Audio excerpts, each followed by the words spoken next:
When we think of innovation in TV, it's often the startups that come to mind. But what excites me just as much, if not more, is when established players lean forward, not just keeping up with the market, but anticipating its needs and delivering.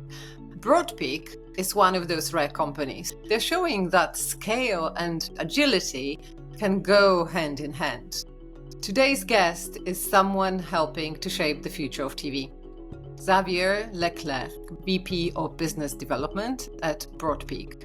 We will explore how Broadpeak is innovating both in the way TV is delivered and in the way audiences experience it, and ultimately what that means for the next era of TV growth. Welcome, Xavier, and congratulations on surviving another IBC. I heard that it was quite intense. Yeah, another IBC, good one for the books, so 4 days, very busy, 4 evenings, 4 nights as well, you could say. And yeah, it's a good milestone, meeting with everyone and seeing everybody. So it's it's always needed good. in this So industry. I'm still Absolutely. managing my FOMO, but at least I've got you here, so I'm happy.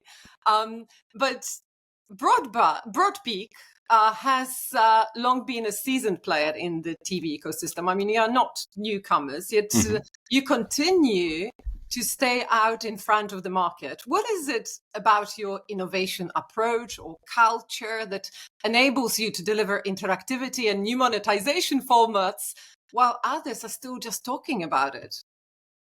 Yeah, it's interesting, right? I think it's in the DNA of the company. I joined this company about 6 years ago. And when I joined very quickly, I realized that this is a company that likes to innovate. It's basically a bunch of engineers who like to build prototypes and, do interesting things with it, right? So this carries on, for many years. At IBC, we tested new concepts. We have this. Do you think that could be a product you see yourself buying, and, through this approach, this has been very good for us to validate and then move into different directions. Right? A lot of our competitors are sort of stuck doing what they do. And you see us getting into SSAI, advertising, shoppable ads. We're launching things like CDN as a service as well. So very broad from, starting in video delivery, which is the core of what we've been doing for the last 15 years now. It's always dangerous when you have engineers with incredible skills and the sense of the market. That's like competition, always missing out. So well done. It's very impressive. But beyond commerce, interactivity is now being reframed as part of the overall experience. How do you see that shift playing out in the long-form TV and live events? Yeah, so it's interesting, right? Because it's not the first time we hear about interactivity. I mean, you and I have been in this business for a long time, and we've seen it multiple times. I think what we're seeing now is a little bit different, right? We're seeing the same sort of idea, but the context is very different in the sense that the traditional adverts being put on broadcast, are becoming less and less interesting for the brands. We see basically the spending on traditional linear advertising on broadcast going down year over year. We know the money is going to digital, right? To the web, typically, to be able to advertise online, different platforms, normal web with click-through model, but also the video proposition with, YouTube, Meta also playing in this game. So it's an interesting time. And I think what we're seeing now is basically a need for the traditional video players, the TV channels, broadcasters, the service, the video streaming platforms, basically to try and make as much money as possible, right? And this is where the new services, interactivity is coming in, because that's a way to bring new advertisers into their platforms, basically. Yes, and also, as we spoke earlier, you might remember I'm quite passionate about audience experience. So I think that my thinking about monetization is what I call beyond CPM. So not just slamming more ads within the tiny ad pods without considering the frequency and formats, but that's what I love about interactivity in theory. I haven't seen it super well yet, but if we widen the lens a little bit, and we've seen fast channels hyped as the next big thing, but many are struggling to live up to the promise. How do you see formats like FAST that now are the linchpin, the cornerstone of what we think in terms of connected TV monetization. How formats like FAST fitting into the broader monetization stack over time? And then how do you see FAST evolving? Perhaps Interactivity will help it to live to its revenue promise. Yeah, I don't think Fast has been a success. I think Fast has been overhyped. A lot of people have thought that Fast would, come over and, and swipe the audiences. I think if you look across the board, people spend very little time watching Fast channels. So it's shocking stats. Absolutely. You're right. Yeah, it's seconds. It's on average, I think it's something really small, like a minute a month or something. It's really, really small compared to the time people spend watching, on-demand streaming services or live streaming services. So it's very small. I think what is interesting, and to go back to your point on experience, is the experience has to work for the end user, right? And I think it's cultural, right? In many countries, watching, loads of linear channels, having hundreds of linear channels is not appealing, right? It works in North America because that's kind of the culture. This is how, cable TV bundles have evolved for many years. So you replace some of these channels with fast channels. That works. For us in Europe, I think it's a little bit different, right? I don't think we want hundreds of channels of, maybe a variable quality to be on our screens, right? I think we're a lot more focus on what we want to watch, right? And this is where the targeted advertising becomes interesting, right? If people are more engaged in the content they're watching, if they're more engaged into the experience, this is where they might be more likely to interact and click through the ads they're seeing, right? So I think it's a slightly different approach, but again, it comes back to how people are used to watching TV, the experience. At IBC, for example, we had an interesting demo with L banners, right? So, you resize your video player, you put a banner around that, and we're very proudly showing this to many customers. And we had this customer from India saying, yes, this is how I watch all of my content. Whenever I watch it, there's pretty much always an ad, right? So imagine in real time, always having an ad for something on your screen. Completely different experience, not necessarily something I would want to watch. But again, if it's adopted culturally, it can become the norm and people are just getting used to it in a way. Well, you touched exactly on the experience of those ads being all the time. Although we say ads, but it doesn't have to be a commercial. It could be something which adding to the whole storytelling. Yeah. It's an overlay, I guess you described. Yes, it's just a banner, absolutely. Yes, but formats like Shoppable that introduces interactivity, it promises this interaction and new revenue, obviously, but the risk maybe is disruption. I mean, how do you design these experiences so they feel like an enhancement rather than an intrusion? Yeah. I think one thing that is key, and we've done quite a bit of, again, iterations and testing and, brought things into, CES in Las Vegas to be told that this was never going to work, right? So we iterated a little bit on this. One thing that comes out, I think, is people, when they watch TV, when they watch the big screen, they are busy watching TV, right? You don't want to start putting ads and then shop for something online and, do your checkout, adding to your cart and payment on the TV. It's not what you want. You want to watch the content, right? So if you want to have a shoppable experience that works for people, I think you need to be able to do this almost asynchronously, right? So give it, open a different track and say, look, you're watching the content now. That's great. But this is a link. This is an email. This is a text. This is, a notification in the second screen app that you can go to later, or, it might be in 5 minutes, it might be, tonight, it might be tomorrow, but you can go to this link and then shop for the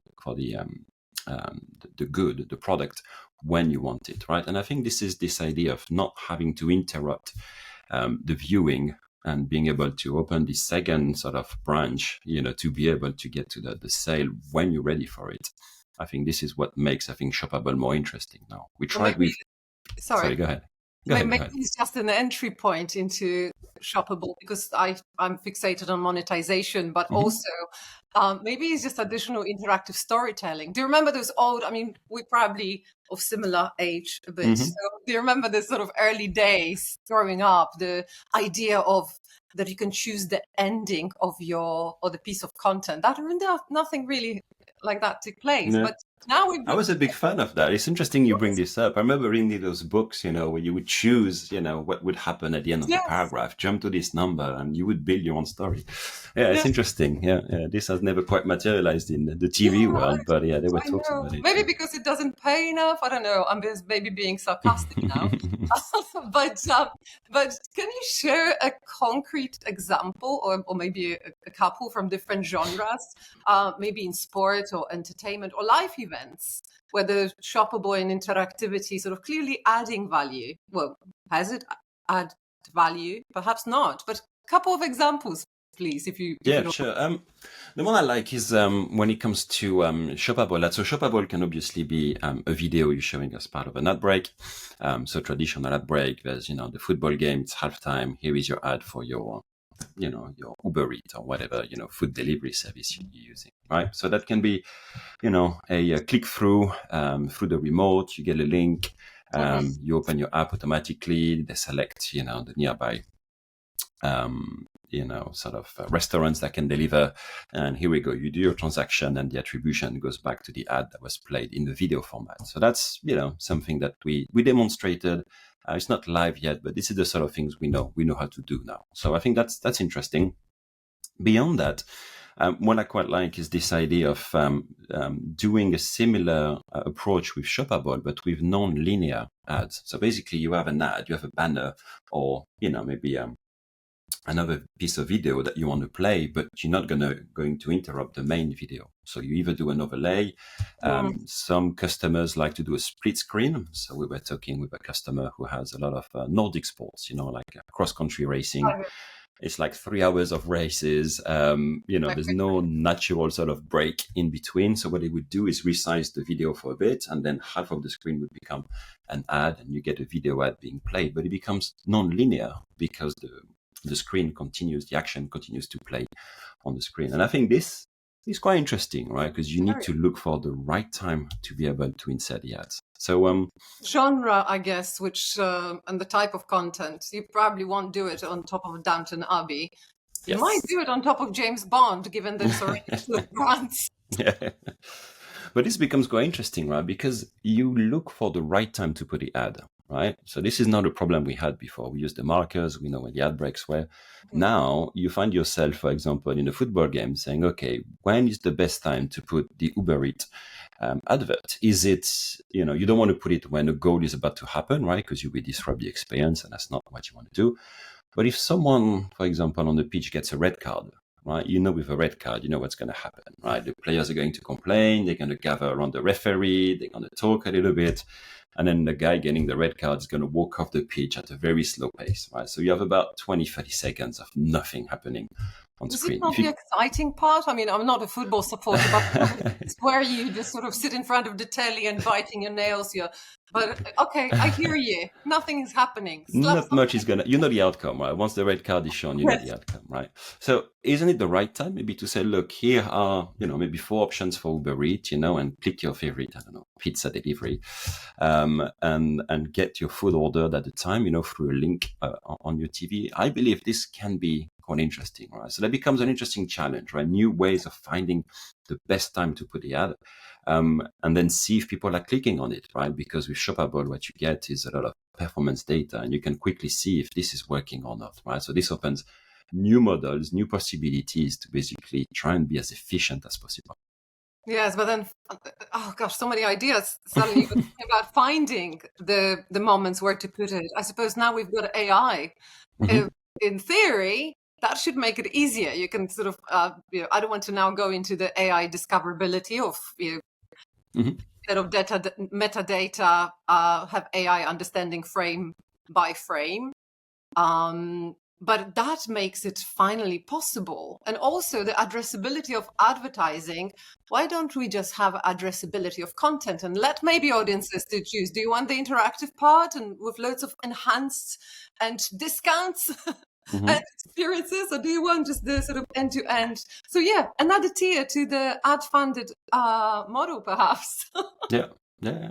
It becomes quite interesting, right? And it opens, I think, new sort of use cases that we haven't yet seen. The one I like, and I think that's probably going to be the next demos we're gonna try, is probably a click to cart. So we've done click to text, click to SMS. We've done a bunch of notification like this.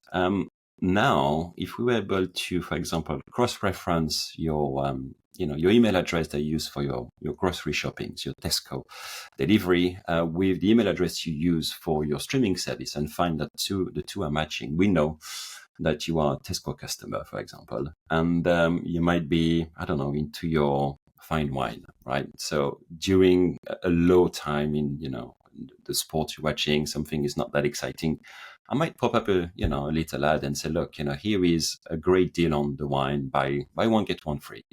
And it gets added to your cart automatically. You click through the remote control. We know your account. It gets added to your cart. And next time you check out for your weekly groceries, guess what? You get this promotion automatically added to your shopping. I think those sort of experiences are nice, easy, and I think they do enhance the experience at the end. Well, that's why I'm so excited about the commercial innovations. We can really, and also the experience part of innovations, and that we can really dream up and deliver now. Make it easier, right? Yeah. AI is helping as well. But I remember, ages ago, now I'm showing my age, I introduced the first product placement in the UK with ITV. There was a moment I had to go to the Coronation Street set and talk to the producers to explain to them and promise that me and the team are not going to slap a Coca-Cola bottle into every Coronation Street episode in post-production. So that brings me, it's like, what makes content owners to adopt it?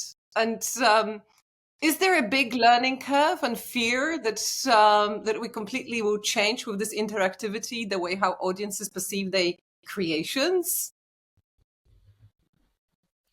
Sorry, put you on the That's a good question. No, that's a very good question. I think content owners are under a lot of pressure right now. If you look at the revenues of most TV channels, in the UK, in France, everywhere, there's a lot of pressure on the revenues, and even well-established players. Channel 4, ITV here in the UK, TF1 in France, they do an enormous amount of revenues on advertising. I think TF1 is like 1.4 billion euro every year, right? That's big, but they know that change is coming. They know that we're going to need to introduce new formats, that we must bring new advertisers to the mix, right? I think that's key. We see a lot of large brands basically doing brand awareness on traditional TV.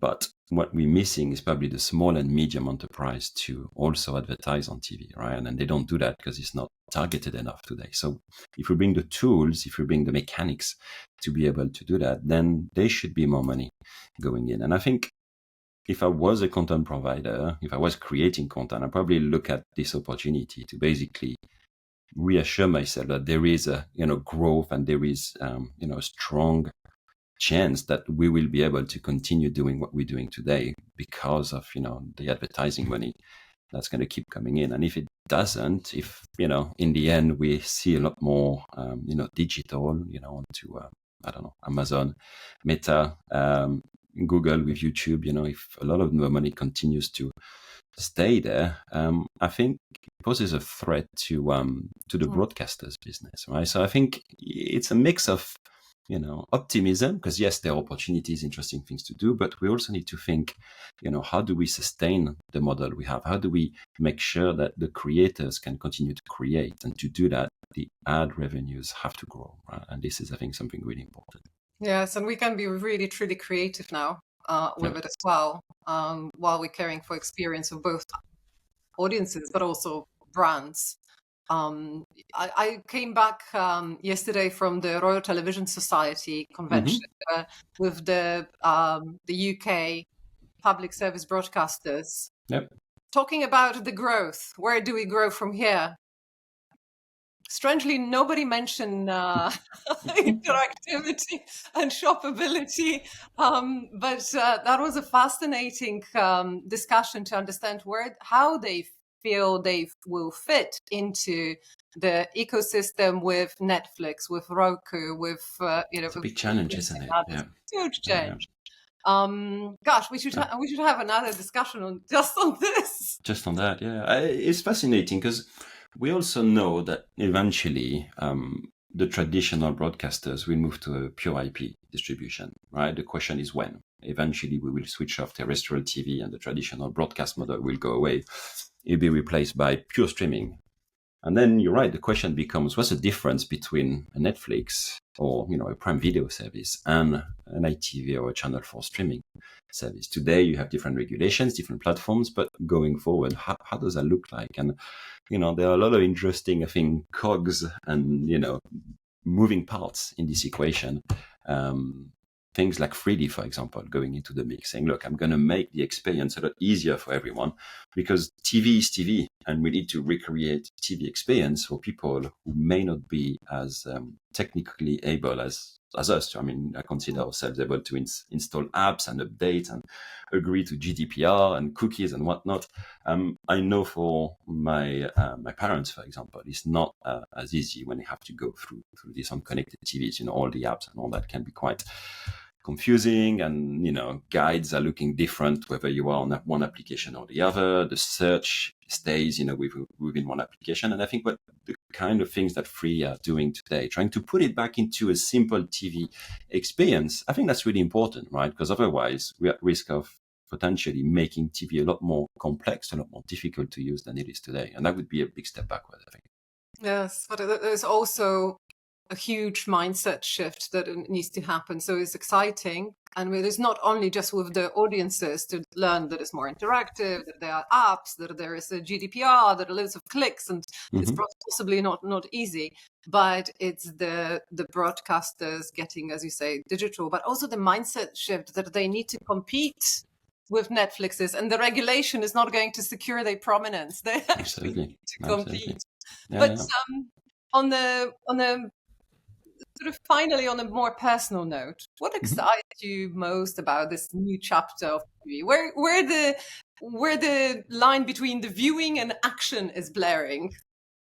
Yeah, so I'm an engineer by training, right? So I do like the technology. I like innovations, that's for sure. I like big ideas. So in my job, I typically have the opportunity to talk to a lot of interesting people, look ahead a little bit, and then try and see, trends and try and see where things are going to go. And I think I'm very lucky, very fortunate to be able to do that. And I think there are some interesting things that are coming with AI, being able to recognize the content, being able to find when to put an ad or matching content with ads, that's another thing we've been experimenting with. So those sort of things I think for me are very, very exciting. And I think on a more personal level, I think it's good to be able to think that, yes, we are going to continue to have multiple, sources of content, when it comes to the creation. We should be able to protect, the great creators we have here in the UK. And I think that's exciting. I don't want to live in a world where everything comes from, YouTube or Google TV. I think it's really interesting to have this